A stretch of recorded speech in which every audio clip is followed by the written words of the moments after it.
Muchas gracias, señor presidente. Interesante hoy poder nosotros tener este debate de control político, toda vez que nos permite hacer una revisión del último debate electoral. Pero quiero hacer unas precisiones que quizás recordar la historia vale la pena. Hace 50 años se dio el fraude electoral más grande de la historia de este país. En el día, por supuesto, era electo en aquel entonces Rojas Pinilla. Pero al día siguiente, o los días continuos, entonces salió electo Pastrana Borrero. Y hasta el día de hoy sabemos nosotros que la historia cambió a partir de ese fraude electoral. Y surgió el M-19. Y lo inauguró como movimiento político insurgente con la muerte de Raquel Mercado, aquel sindicalista que según el criterio de ese movimiento insurgente era un corrupto.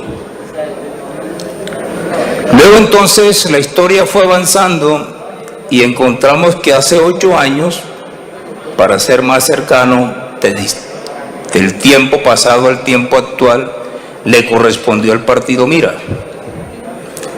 Y entonces salieron de la escena política y casi ya finalizando ese periodo, 6 meses antes, le hicieron un reconocimiento producto de un fraude electoral.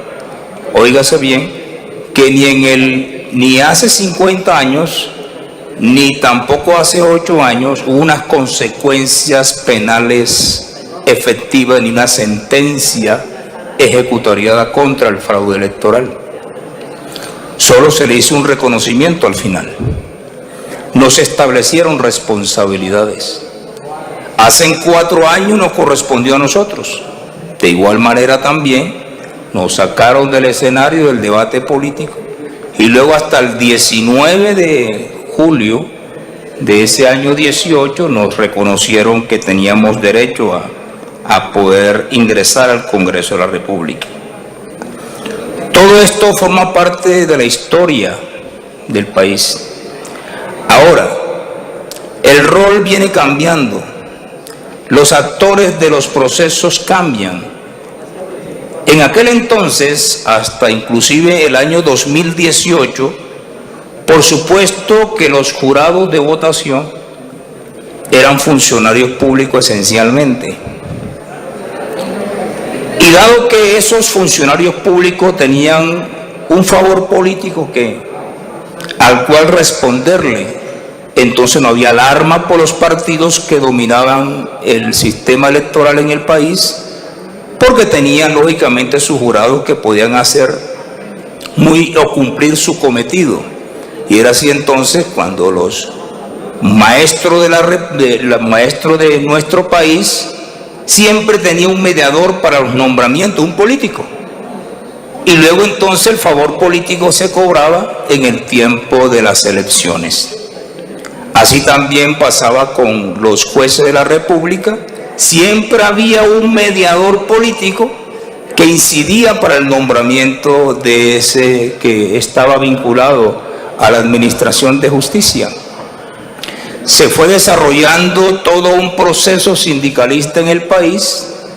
Por supuesto, los roles fueron cambiando para hablar del día de hoy, y ese cambio de roles implicó que la infiltración de una nueva corriente ideológica dentro de FECODE y también de la Zonal Judicial y otros sindicatos en el país, que al mismo tiempo formaban parte no solamente como jurados, sino también como escrutadores.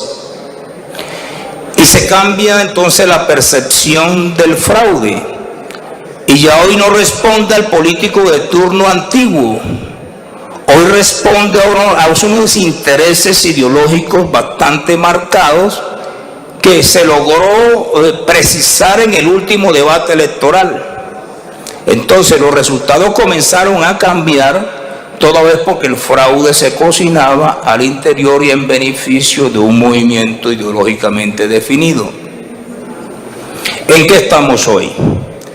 Estamos hoy ante una situación bastante compleja. El pacto histórico y quien hace poco intervino en defensa de los nuevos votos que aparecieron, que alrededor de 525,000 votos, comenzó diciendo el sistema está diseñado para el fraude. En eso estamos de acuerdo.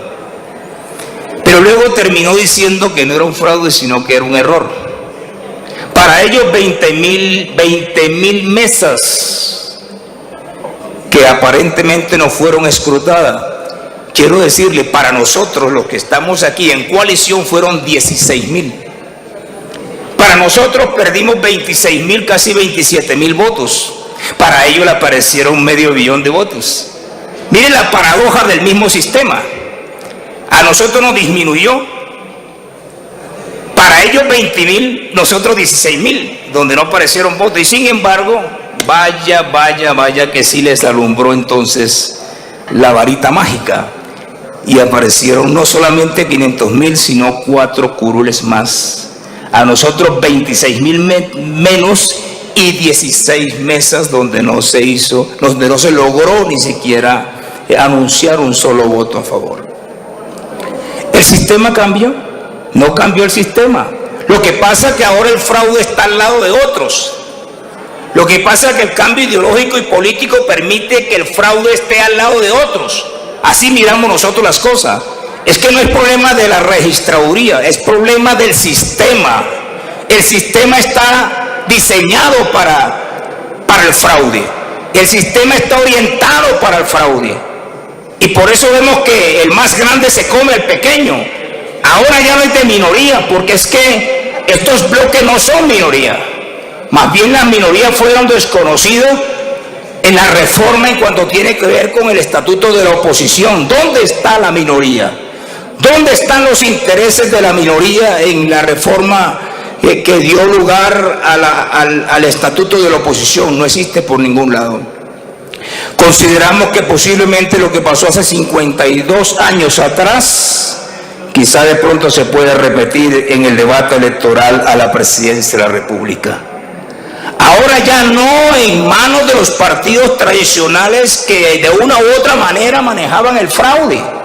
Ahora posiblemente son otros que están manejando el fraude. Y eso sí debe advertirnos a nosotros. Estamos por fuera algunos y otros están incursionando. Se desconoce el derecho de unos y se acredita el derecho de otros. Por un lado se cuestiona la registraduría y por otro lado se defiende la registraduría por aquellos que lograron incrementar las curules en el Congreso de la República. Sí es cierto, el sistema está diseñado para el fraude. Y son muchos de los congresistas que están aquí reelectos que formaron parte de ese fraude. Independientemente del pacto histórico, sí los hay. Sí se conoce que se venden paquetes de 10,000 votos para quitar y para poner. Eso es público conocimiento. Sí se sabe que hay una negociación al interior de. Sí se sabe que hay personas que están en este Congreso que no cumplen una función congresional y sin embargo repiten 4 años. ¿A costa de qué? A costa del fraude. Porque el sistema está hecho para el fraude.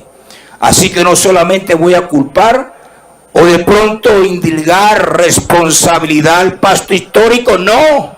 Hay otros también que están aquí que de igual manera participaron de ese fraude. Se ha dicho en la opinión pública que hay candidatos hoy electos al Congreso de la República en ciudades y departamentos que sacaron más de 10,000 votos donde nunca fueron. Hay muchas cosas por investigar. ¿Cómo es posible que un candidato del Partido Conservador o Liberal allá y acá o de cualquier otro partido termine en otro departamento con 10,000 y más votos electos cuando nunca asistió a ese departamento? Es que hay que hacer una reflexión. El sistema está diseñado para el fraude. Por eso le tenían miedo al voto electrónico. Sí, señor, en el debate del nuevo código electoral nos plantearon la ficta figura, que el voto electrónico se iba a prestar para el fraude. Y yo decía en ese entonces... Senador, un minuto para que concluya, por favor. Muchas gracias. Lo que pasa es que no quieren que el sistema cambie. Lo que pasa es que quieren seguir todavía manipulando las mesas para favorecer a algunos candidatos y luego senadores o congresistas. Esa es la gran realidad. Nosotros insistimos, qué interesante la identificación dactilar por vía electrónica. Qué importante que en Colombia el mismo momento y una hora después se esté generando unos boletines dando en tiempo real el número de votantes. Eso debe cambiar en el país, es el sistema. Él está diseñado para la corrupción, para favorecer a unos y para perjudicar a otros. Muchas gracias, señora Presidente. Muchas gracias, señora Presidente. Lo cierto es que lamento la intervención infortunada del senador Arias. Quizá de pronto perdió la cordura y se desvió del centro de la información que yo vertí en esta plenaria. Sí, doctor Arias, es cierto, nosotros teníamos 591.365 votos y 5 días después perdimos 26.629 votos. Y lo voy a decir de manera pausada. Y luego también es cierto que nosotros en 16.000 mesas, nuestro partido y la coalición no registró votación alguna, mientras que en su partido en 20.000 mesas, 500.000 votos. Esa es una realidad que todo el país la conoce. Entonces vemos, si está haciendo proporciones, por favor, haga buen uso de las matemáticas, que usted es un economista. 2, no sé por qué ataca a la persona y no ataca los argumentos. No sé por qué en ausencia comenzó a hablar de mí y comenzó a hablar de otros a los cuales yo pertenezco. Yo sí pertenezco a esa comunidad. Yo sí creo que hemos dado ejemplo de probidad en este Congreso y en mi vida pública. Quiero decirle también lo siguiente, senador Arias. En las listas nuestras, en la coalición, no aparece una sola persona cuestionada como aparece en las suyas. No aparece una persona investigada como sí aparece en la suya. No aparecen personas con antecedentes bastante delicados como aparecen en la suya. Y creo que eso sí debe saberlo el país y no tengo que gritar, sino decirle, revise primero su listado, revise primero los actuales senadores que en su partido y también revise los antecedentes y las investigaciones en curso que forman parte del pacto histórico. Creo que la reflexión debe ser más mesurada y no ataque a la persona ni ataque a la institución de la Iglesia. Por lo menos sea más mesurado y respeto un poco, porque creo que ninguno de nosotros, ni la comunidad que yo represento, jamás hemos ofendido al senador Arias, ni a ningún miembro del pacto histórico. Lo cierto es que cuestionables son los resultados y lo cierto es que es una alarma no solamente para este recinto, sino también para el país. Y estamos completamente seguros que aquellos que ya desde ahora están aplaudiendo la victoria, posiblemente las cosas sean totalmente distintas. Gracias, senador. ¿Terminó o a usted?